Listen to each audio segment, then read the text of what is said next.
If you were to ask fans of 29 other teams if they would switch, just totally swap assets, swap players, swap picks, swap everything with the San Antonio Spurs, there aren't many that would say no. Even though they're a lottery team, if you look at other lottery teams, there aren't many teams that have a case where you would say that, oh, yeah, pretty much or almost everybody in the NBA would trade their situation for this other lottery team or for this lottery team. Go from a playoff team to a lottery team just to switch spots with the assets and the players that the Spurs have. If most other teams are definitely a few that you could, okay, cool. If you're a Thunder fan, yeah, you're in a pretty good spot. I wouldn't trade spots with the Spurs, but most other teams would love to have everything that the Spurs have, from Wemby to the picks to the rest of the young core. Things are looking good in San Antonio. They're probably going to be back in the postseason next year, and they probably will be there for a while. It'll probably be a long time before San Antonio misses the playoffs again. They just lucked out in the lottery again. It happens.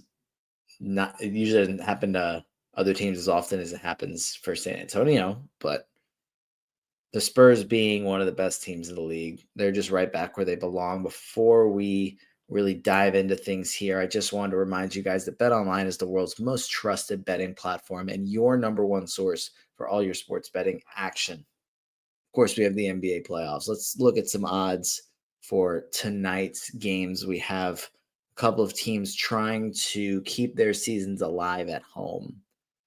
We have the Pistons hosting the Knicks in Game 6. We have the Clippers hosting the Nuggets in Game 6. The Pistons are only favored by 1.5 at home. Everybody's banged up at this point of the year, but both Josh Hart and Jalen Brunson suffered injuries in the last game for New York. I don't think that's going to keep them off the floor. I think they're going to play as many minutes as Tom Thibodeau plays them, which is going to be a lot. But I think those could end up being factors. And I think having the Pistons with a chance to force a Game 7 at home, the environment is going to be incredible. I think that'll be a really fun game. And the Clippers are favored by 7. So odds makers are expecting this to go 7 games, which I think after one game was pretty clear that's how this thing was going to end up going. Been one of the most exciting series of the first round. I'm hoping for 2 Game 7s just for the sake of those are fun. Not because of rooting interest, but just because those are fun. If you feel strongly one way or the other, BetOnline is a great place to get in on the action.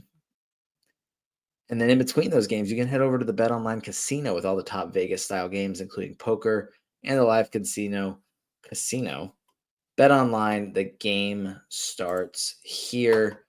Let's talk about the Spurs. Man, it doesn't get much better than this when you're talking about where a team is. There aren't too many teams that you can be right when you say that you're more optimistic about them. For the Spurs, as far as the players they have under contract for next year, they currently have 10 players under contract. That'd be De'Aaron Fox, Devin Vassell, Keldon Johnson, Harrison Barnes, Victor Wembanyama, Stephon Castle, Jeremy Sohan, Malachi Branham, Julian Champagnie, and Blake Wesley. Chris Paul, Jordan McLaughlin, Charles Bassey, Sandro Mamukelashvili, and Bismack Biyombo are all unrestricted free agents. And then David Duke Jr., Harrison Ingram, and Riley Minix, hope that one's correct, and double check that one, are on 2 ways and were on 2 ways this year and will be restricted free agents this upcoming offseason. This offseason. It is the offseason. They are restricted free agents. That is the most up-to-date status on their contracts. San Antonio has, first of all, they really need to extend De'Aaron Fox. They only have him under contract for one more season for what they had to give up to bring him in. Not that it was an insane package, but I'm sure they would love to make sure it's not just a 1.5 year rental when the half year ends up being significantly less than what they were hoping for after Victor Wembanyama had the blood clot that ended his season really early. We'll see about that. I don't foresee that being hopefully it's not a long-term issue. I'm nowhere near enough of a medical expert to give my analysis on that, but my hope is that he will be ready to start next season and that it won't alter his playing future. Because obviously he's the number one dynasty asset right now. There is no debate. He is the guy. I mean, he kind of has been for over a year. I would say probably a couple weeks or at least a couple months into his rookie season was when he kind of solidified himself as, this is the best player in dynasty leagues. He probably came into the league as a top 3 guy or top 5 or whatever. You don't miss out on him if you have the number 1 pick in a dynasty startup. We will talk more about him and about some of the other guys as well. San Antonio went 34-48 this year. Had Wemby not had the season-ending blood clot, they probably would have been a postseason team, at least made the play-in. So I'm expecting them to be back next year. They currently have 2 lottery picks. They have their own, which is the 8th best odds, and they have the Hawks, which is the 14th best odds, just the last pick of the lottery. The odds are slim that one hops up, but we'll see. And they also have the 38th pick in the second round. But that DeJounte Murray trade, it's looking really good for the Spurs. I think the fact that they delayed the first round picks coming in for a few seasons really helped. So if we're looking at the picks that San Antonio has moving forward, they have obviously the ones for this year. They have the right to swap with the Hawks next year. I'm just looking at Fanspo. There's a lot of words there about more specifics with that I don't feel like reading right now, but they do have the rights to swap with the Hawks. I think that there is some other factors involved with that, but it could definitely help them leap up if they finish with a better record than Atlanta, which with the way things are looking, I don't want to say that's a guarantee, but it's a possibility. Especially if Wemby takes a big leap in year 3, he's healthy. De'Aaron Fox is healthy the whole year. But I think the Hawks would be better next year as well. But we'll get to that during the Hawks episode. I won't take up this whole episode talking about the Hawks. But I do have to continue to talk about them for just a little bit longer because the Spurs also have their unprotected first in 2027. And then I believe that they have the rights to swap with Boston in 2028, if I'm reading this correctly. And then I think that there is another pick swap in 2030. There's some weird stipulations to this, but basically they're going to have, and then they also in 2031, that looking that far out, have the right to swap. And this one doesn't have many stipulations on it, but the right to swap with the Kings in their first round pick. So this San Antonio team isn't just built to win next season because they are. They're built to win in the future because they're also young, and they're built to continue to add talent in the future. They are setting up a dynasty. With OKC building their dynasty out, it was or is a lot of really good moves and a lot of hitting on draft picks. San Antonio they haven't drafted poorly or made poor moves because they've made some really good ones, and obviously luck has factored in with them getting Wemby. They haven't built out their dynasty the same way that Thunder have. It hasn't been as effective. So we'll see. They still have the opportunity. They have the assets to create their own dynasty. But again, some lottery help or lottery luck would help. And they'll have 2 chances to leap up and get Cooper Flag this summer. It's pretty crazy. I mean, I think that the entire league would obviously be in trouble if that happens. Scary, scary, scary to think about for the entire league, frankly. We won't talk about him for very long because, what else is there to say other than don't trade him in a dynasty league? If you're drafting in a dynasty league in a startup, take him first. Victor Wembanyama. Averaged 24.3 points, 11 rebounds, 3.7 assists, 1.1 steals, 3.8 blocks, 3.1 threes. Yes, the 7'3" guy hit 3.1 threes per game. Um, the points went up slightly, the rebounds went up slightly, the blocks went up slightly. Assists and steals went down from year one, but not by much. It was about the same. Field goal percentage went up a point. Free throw percentage went up 4 points. So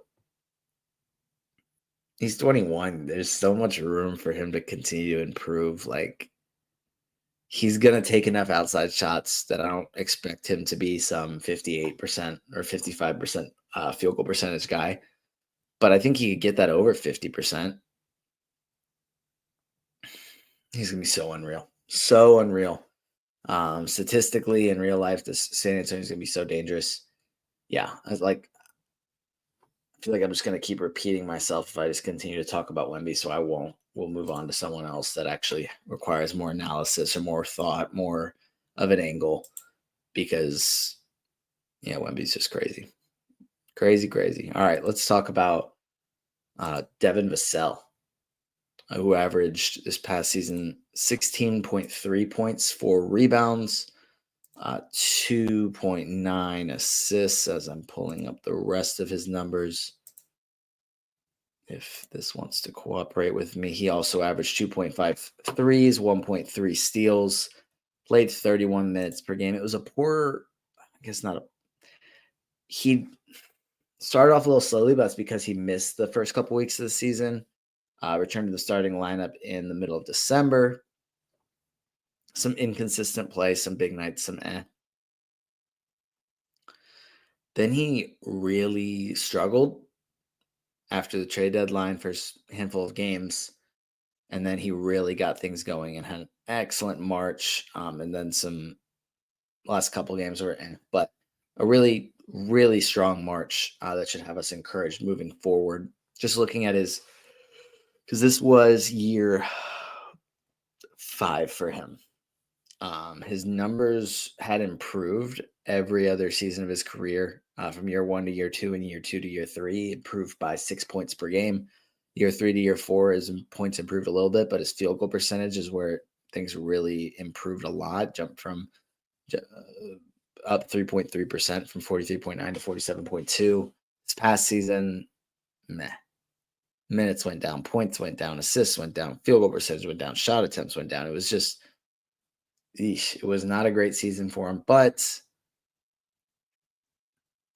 not being in the lineup to start the season, that affects things because while everybody else is in, training camp, getting preseason action and just getting ready to play, Devin Vassell was rehabbing, and then they play a couple weeks of games, start getting in a flow of things, and by the time he's ready to play, everybody's already played a couple weeks of games, and then he has to get ramped up. So I feel like that kind of threw off his whole season. It was encouraging to see him finish the year the way he did.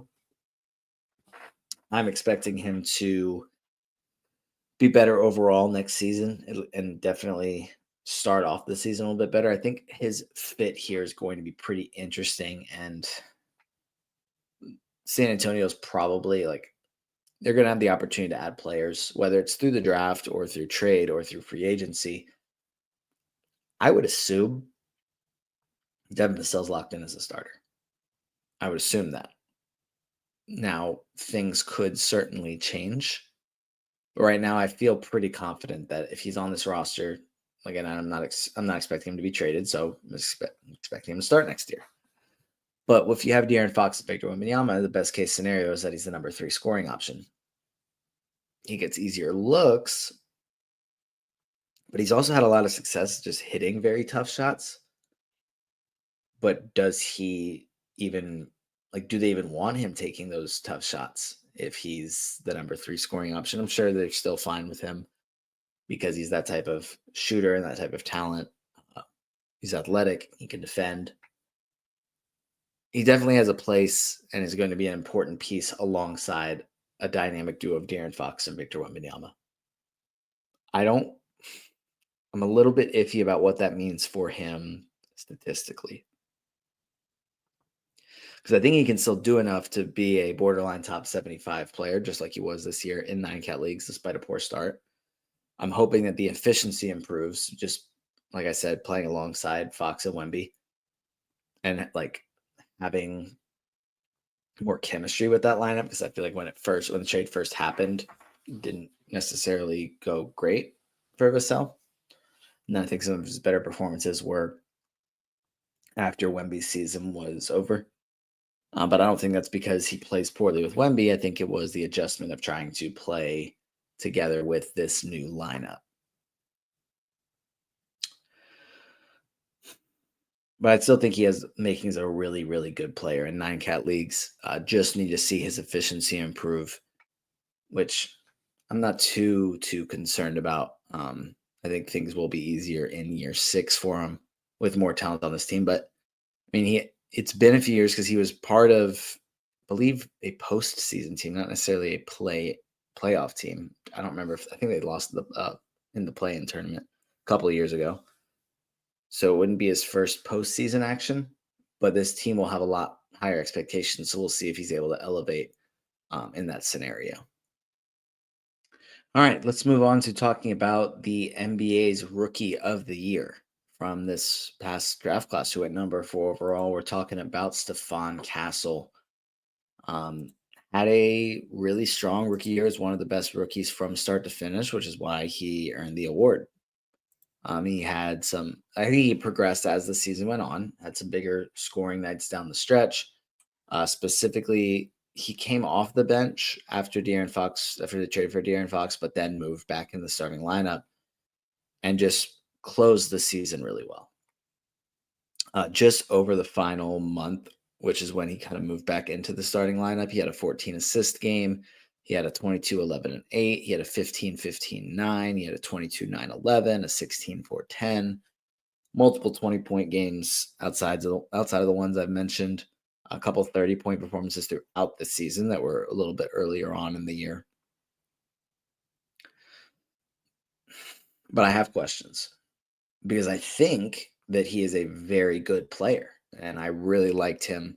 I think from a real life, not fantasy perspective, I either had him number 2 or number 3 on my board entering the draft, but I didn't like him as much for fantasy, and I don't think that's really changed. I think I am more optimistic, though, than I was. So I do like him more in fantasy than I did prior to this season. And I think the number one question was, how is he going to be as a shooter? He hit 1.2 threes per game this year. I think considering how much shooting was an issue for him in college, and then what the expectations were for him as a rookie was just, hey, can we see you show progress as a shooter? Can we see you prove that you have the makings to be a league average shooter? He's never going to make his money there. He didn't shoot a high percentage. It was 28.5, so 1.2 and 4.1 attempts per game. So it still wasn't great, but taking 4 threes per game was important because the threat of him being a shooter and occasionally hitting them, but the threat is what opens things up on offense. You can't just having a true non-shooter on the floor is very difficult to win in the NBA. There are definitely some players that are high impact guys that don't hit shots, but they all end up being incredible at something else. I mean, one of the first few that come to mind, Amen Thompson, does literally everything else and is one of the best defenders in the league. Is a non-shooter. Same thing with his brother. I mean, those are the two guys. When Ben Simmons was good, when he was an All-NBA player, he passed, he finished, he defended at an elite level. That's why he made All-NBA. And as soon as he had other issues that offset, then things went really poorly for him.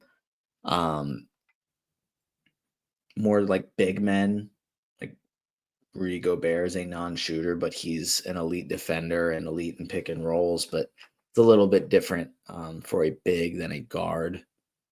Just trying to quickly see if I can think of any others that are just total. I mean, Dyson Daniels isn't a non-shooter, but he's not a great shooter. He's a poor shooter, but was a defensive player of the year candidate. So that helps make up for things. I'm just looking through it. I'm not even seeing many others that kind of fit the same mold because that's what it takes. Like, you have to at least be able to space the floor a little bit, be a threat instead of not being instead of being a complete just non-shooter. So I think it's good. It's a good thing. I don't need to harp on that point anymore. The fact that Stephon Castle has a baseline, hopefully he can continue to improve. If he can get to like a 33% 3-point shooter, you're probably not wanting him to shoot 6 threes a game, but the threat opens things up for everyone. Opens up driving lanes for De'Aaron Fox. You can't help off and double Wemby. You can't double Fox. You can't help off a cell. Things open up on the offense. Now, my question more so on the fantasy side of things, because being able to space the floor will get him minutes. But his best performances came when Fox was out or when Wemby was out. And Stephon Castle was given the opportunity to, one, play point guard, and two, be a high volume scorer. I mean, even when he was sharing the floor with Vassell, you can have two guys being high volume scorers on the floor together. But with De'Aaron Fox and Wemby out there, what's Stephon Castle's role look like? If they get lucky in the draft and move up, not to get Cooper Flag, because obviously that changes things even more. But if they end up with a guy like a Dylan Harper, how does that change things for Stephon Castle? Does the fact that he is coming off a really good rookie year, and I think that he definitely has plenty of upside, but they add in a guy like Dylan Harper, how quickly does he overtake Stephon Castle in the pecking order? Do we think Stephon Castle is so good that doesn't even happen? Like, I don't, but I don't think it's a knock on him. It's more of just like I think Dylan Harper is very good. I guess I'm just not as confident in what his role could be, especially if San Antonio is able to add another piece in this draft. I mean, 2 lottery picks. I'm just gonna look at some of the players that they could get. Like, just with Tankathon right now, having Jeremiah Fears go 8 and Liam McNeely go 14 to San Antonio, like, there's 2 guys that could impact Stephon Castle in the rotation, more so Fears than McNeely. But if you're assuming that Stephon Castle in that scenario would not be the backup point guard, because maybe that could be Fears behind Fox, and then so Stephon Castle is more of a wing, like a 2 or like a 2-3. Well, you have Devin Vassell there, and now if you're adding Liam McNeely in this draft, and there's just other players cutting into his minutes, cutting into his role, like, how does he fit in here? I have too many questions at this point after 1 year of Stephon Castle that I think of this as a great opportunity to kind of sell high on him. I assume that his value is going to be high after he won Rookie of the Year. But I think it's Rookie of the Year in a class that we've kind of been saying for a while it was just not as good as other classes. I don't think that is a knock on Stephon Castle as an individual to say he can't be very, very good. But I think that the competition there isn't enough for me to solidify and say, okay, like, he won Rookie of the Year, like, cool, I see the upside. It's definitely gonna happen. I'm not super, super optimistic on that. I think he'll be very good, but I don't really see him, I guess, continuing to develop into like a true fantasy superstar, I guess, is kind of my whole point, to put a bow on this so I don't just keep rambling. Great rookie year for Stephon Castle, though. So we'll end on a positive note. Who else in San Antonio is worth talking about other than just a little bit of a gloss over? I think Jeremy Sohan is an interesting player. I think he's got. I'm not entirely sure what to make of it, because I think he's got the ability to be a really impactful player in category leagues. It just hasn't happened yet. But he hasn't turned 22 yet. Like, he'll turn 22, I guess, with this coming up this month, with this episode coming out on May 1st. So shout out. He will turn 22 this month. He's super, super young, and this will be year 4 in the NBA for him. hasn't made too many really hasn't made any statistical improvements aside from his field goal percentage taking a big leap this year. I'm just not super optimistic that it's going to happen. I think the fact that he's young means it definitely can still happen, but the fact it hasn't happened yet, I wouldn't say the word concerned, but definitely less optimistic than I was previously about him. Very talented player. I'm just not as confident in him being a fantasy stud. And I think the fact that we haven't really seen a ton of defensive production from him through his first 3 years is a little bit concerning, because I don't think that that's just going to magically appear overnight, even though it seems like he would be able to contribute more than what he had. I mean, 0.8 steals and zero point 0.4 blocks as a rookie, and then the last 2 years, 0.8 steals and 0.5 blocks, like exactly the same. I'm not optimistic that that's going to dramatically improve. So I think he still has the upside, but he's not a guy that I'm looking to target. Basically, I guess is the best way to put it. There are other players on this roster that are worth, I guess, noting.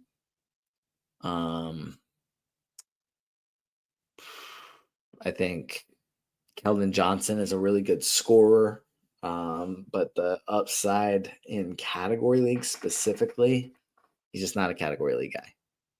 Frankly, like he fits the mold of like an RJ Barrett, um, a DeAndre Hunter, of a player that's able to score the ball but doesn't really contribute in any other categories. Makes him difficult to roster in a category league.